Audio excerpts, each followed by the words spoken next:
আমি তো আলী বাবা না যে গর্তের সামনে দাঁড়িয়ে আছি, প্রচুর সোনা দানা ভেতরে দেখা যাচ্ছে, চিচিং ফাঁক বললাম নিয়ে যা, ওকে মহসিন হলের জন্য দিয়ে দিলাম 2 টুকরো। ডাকসু আসলেই হয়েছে এবং তোরা আমার সামনে বসে আছিস।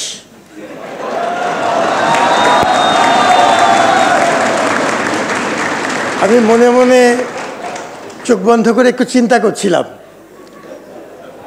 যে কী ধরনের যুদ্ধের ভিতর দিয়ে আমরা গিয়েছি। মানুষের অকুণ্ঠ ভালোবাসা পেয়েছি, আল্লাহ সাহায্য পেয়েছি এবং সবাই মিলে আজকে আমরা একসাথে হলাম। আসলেই হল সংসদ এবং ডাকসুর প্রতিনিধিবৃন্দ, নেতৃবৃন্দ, আমাদের প্রিয় শিক্ষার্থীবৃন্দ আমাদের সামনে বসে আছে এবং পার্লামেন্ট ভাব হচ্ছে এবং আমাকেও সংসদ নেতা বলে মনে মনে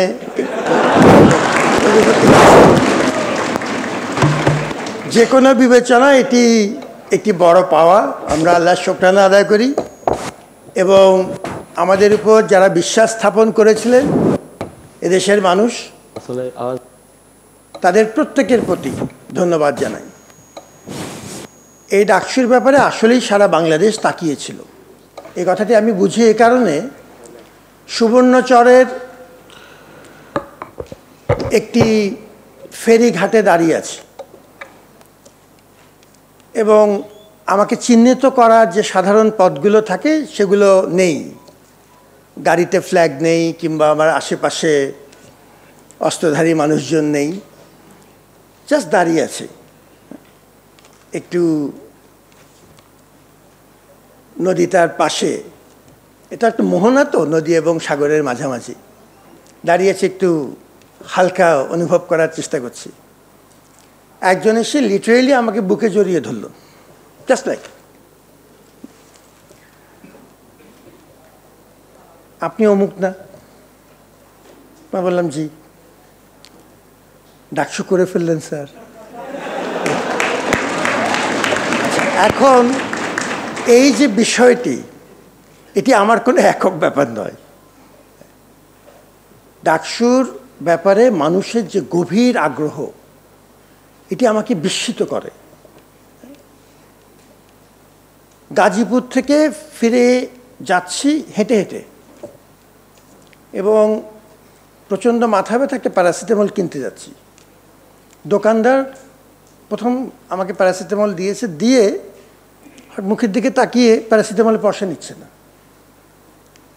এবং এই কৃতিত্ব তোর প্রাপ্য, ডাকসুর প্রাপ্য।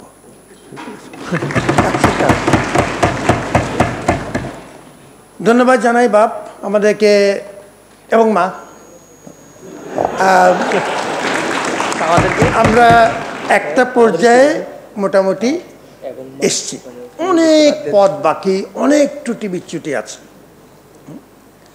আজকেও আমরা অনেক না পাওয়ার কথা শুনলাম, আরও কি ভালো হতে পারত শুনলাম।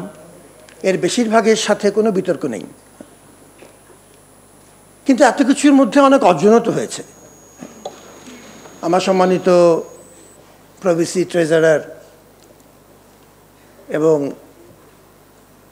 ডাকসু ট্রেজারার মহোদয় বারবারই বললেন যে আমরা এত রকম সীমাবদ্ধতার মধ্যেও তোমরা অনেকগুলো কাজ করেছো।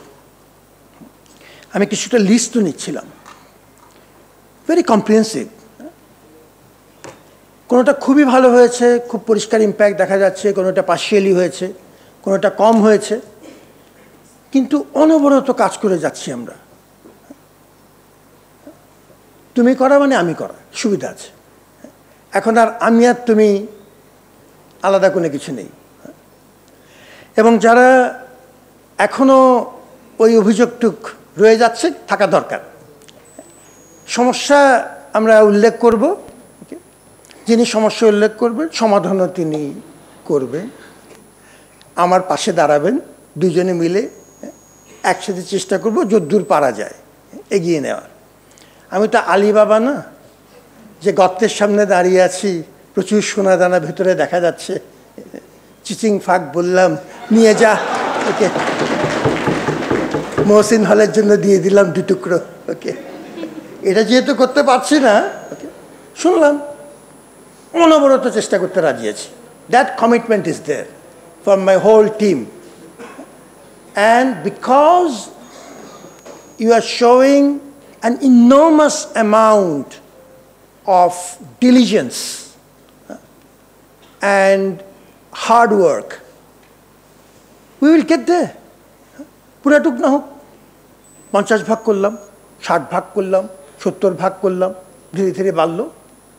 2 মাসের সালতা মামিতেই প্রচুর কাজ দেখা যাচ্ছে, এবং আমরা যদি এই টেম্পোটা ধরে রাখতে পারি তাহলে অনেক রকম সীমাবদ্ধতার মধ্যেও কিছু কিছু কাজ করা সম্ভব। আমি শেষ করব মানুষের কিছু কৃতজ্ঞতা স্বীকার করে।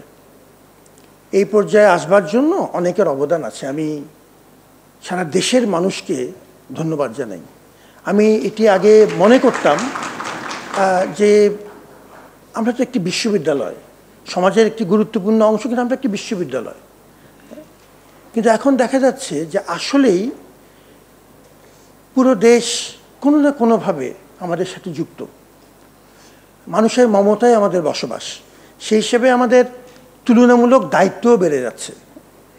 আমি দেশবাসীকে সালাম জানাই, ধন্যবাদ জানাই তোমাদের সবার তরফ থেকে, যে তারা আমাদের উপর বিশ্বাস রেখেছিলেন, এবং আমরা তাদেরকেও প্রতিনিয়ত আমাদের কর্মকাণ্ড সম্পর্কে ওয়াকিবহাল করতে চাই। সাংবাদিকবৃন্দের প্রতি স্পেশাল ওয়ার্ড অফ থ্যাঙ্কস। এনারা আমাদের পাশে ছিলেন, অনেক সময় অত্যন্ত বিরক্তও করেছেন, কঠিন কথাবার্তা বলেছেন। আবার অ্যাট দি সেম টাইম এটাও সত্যি যে এই যে ব্যাপক ট্রান্সপারেন্সি, বিশেষ করে ডাকসু প্রক্রিয়াতে, সেটি তাদের সহযোগিতা ছাড়া হতো না।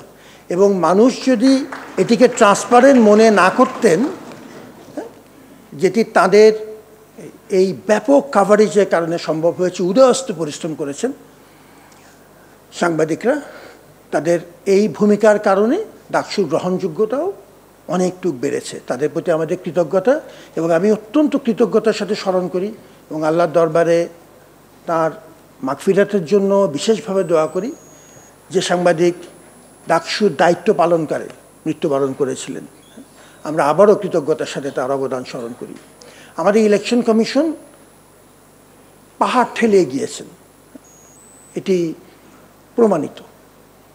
আজকে আমাদের সাথে আমাদের চিফ ইলেকশন কমিশনারের ভূমিকা পালনকারী নায়ক, মতান্তরে খলনায়ক আছেন, এবং তিনি এবং এই পুরো দলের প্রতি আমাদের কৃতজ্ঞতা।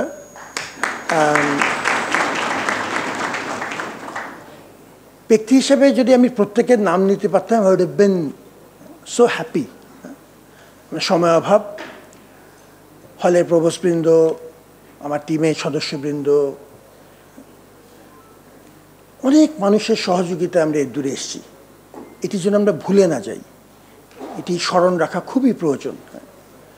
এবং আমাদের আলটিমেটলি আমরা যে পর্যায়ে এসছি, আমাদের এখনকার চ্যালেঞ্জ হচ্ছে ওই টেম্পোটুক ধরে রাখা, এবং ধীরে ধীরে সবাইকে সাথে নিয়ে খুব ট্রান্সপারেন্ট কায়দায় অনবরত চেষ্টা করে যাওয়া, study, slow but continuous effort, এটাই আমাদের সামনে এগিয়ে যাওয়ার চেষ্টা হবে।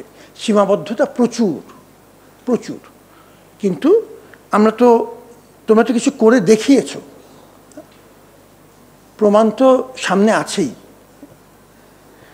আমরা আবারও আমাদের এই উদ্যোগে যারা বিভিন্ন পর্যায়ে শরিক হয়েছিলেন, সাথে ছিলেন, এখনও আছেন, তোমাদের তরফ থেকে, হল এবং কেন্দ্রীয় সংসদের তরফ থেকে তাদের প্রত্যেকের অবদান স্বীকার করি, কৃতজ্ঞতা জানাই।